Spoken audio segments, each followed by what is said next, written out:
আবারও স্বাগতম technique easy এডুকেশনে। তো আজকের পর্বে আমরা নতুন কিছু শিখব এবং মজার মজার উদাহরণ দেখব। তো দেরি না করে চলো পড়া চলে যাই। তো আমরা পড়াচ্ছিলাম নবম দশম শ্রেণীর ইজি আইসিটি বই থেকে ষষ্ঠ অধ্যায় প্রোগ্রামিংয়ের মাধ্যমে সমস্যার সমাধান। কীভাবে প্রোগ্রামিংয়ের মাধ্যমে কম্পিউটারের সমস্যার সমাধান করা যায় সেই বিষয় নিয়ে আমি বেসিক কনসেপ্টসে ক্লাস নিচ্ছিলাম। তো আজকের পর্বে হলো পাইথনের প্রি ডিফাইন্ড ফাংশন। প্রি কথাটা বুঝতে পেরেছো তোমরা সবাই? প্রি মানে কি? যেটা পূর্ব থেকে নির্ধারিত। হ্যাঁ, যেই ফাংশনগুলো কি পূর্ব থেকে নির্ধারিত, যেটা পাইথন যখন তৈরি করা হয়েছে তখনই পাইথনে বিল্ট ইন অবস্থায় থাকে এগুলো। তো এই কমান্ডগুলো দিলে আমরা কি এই তথ্যগুলো পেয়ে যাব। দেখো কি কি রয়েছে এখানে। সাধারণ কিছু প্রি ডিফাইন্ড ফাংশন, হ্যাঁ, যেগুলো তোমাদের এমসিকিউ পরীক্ষা আসতে পারে, এর জন্য আমি শুধু এই কটা রেখেছি, সবগুলো রাখি নাই। যে সাধারণ কিছু প্রি ডিফাইন্ড ফাংশন এবং খুবই গুরুত্বপূর্ণ এগুলো। দেখো প্রিন্ট, এখানে রয়েছে প্রিন্ট। দেখো প্রিন্ট আউটপুট দেখানোর জন্য ব্যবহৃত হয় প্রিন্ট। আমি এর আগের পর্বে বলেছিলাম যে প্রিন্ট আমরা জানি কি, প্রিন্ট মানে ছাপানো, প্রিন্ট মানে মুদ্রণ, কিন্তু এখানে প্রিন্ট মানে কি, ডিসপ্লে, জাস্ট প্রদর্শিত হবে তোমার প্রোগ্রামে ফাইলটা, মানে যে ডাটাটা তুমি আউটপুট হবে সেটা হলো প্রিন্ট। সেক্ষেত্রে কি হবে, আমি প্রিন্টে যখন কোনো ডেটা দিব তখন এই যে অবশ্যই সিঙ্গেল কোটেশনে থাকবে হেলো। আমি হেলো দিতে পারি, হাই দিতে পারি। হ্যাঁ, আমি হেলো দিলাম। এটা আউটপুট কি দেখাবে? এটা আউটপুট দেখাবে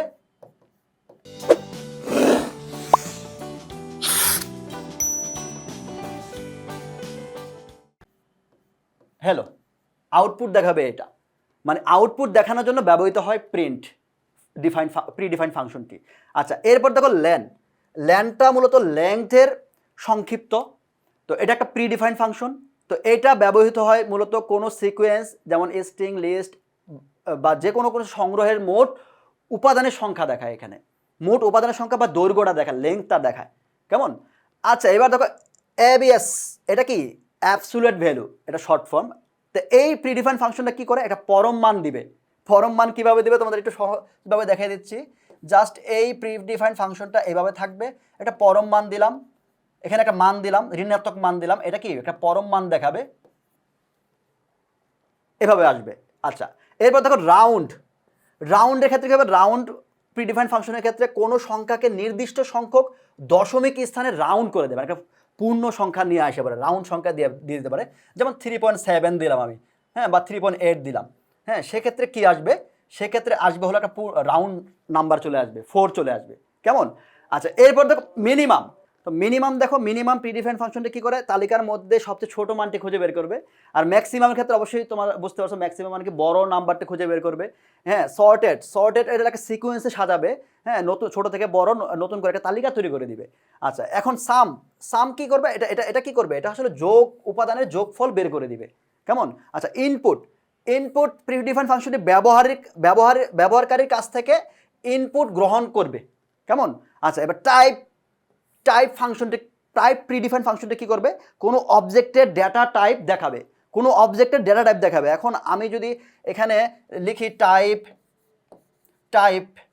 আমি টাইপ লিখলাম, আমি এখানে যে কোনো একটা কিছু আপনি দিলাম, সেটা ডেটা টাইপটা কি হতে পারে, সেটা কি পূর্ণ সংখ্যা, সেটা কি ভগ্নাংশ, সেটা কি ইন্টিজার, নাকি সেটা ফ্লোটিং নাম্বার, সেটা কি, সেই ডেটা টাইপটা দেখাবে হলো এই টাইপে।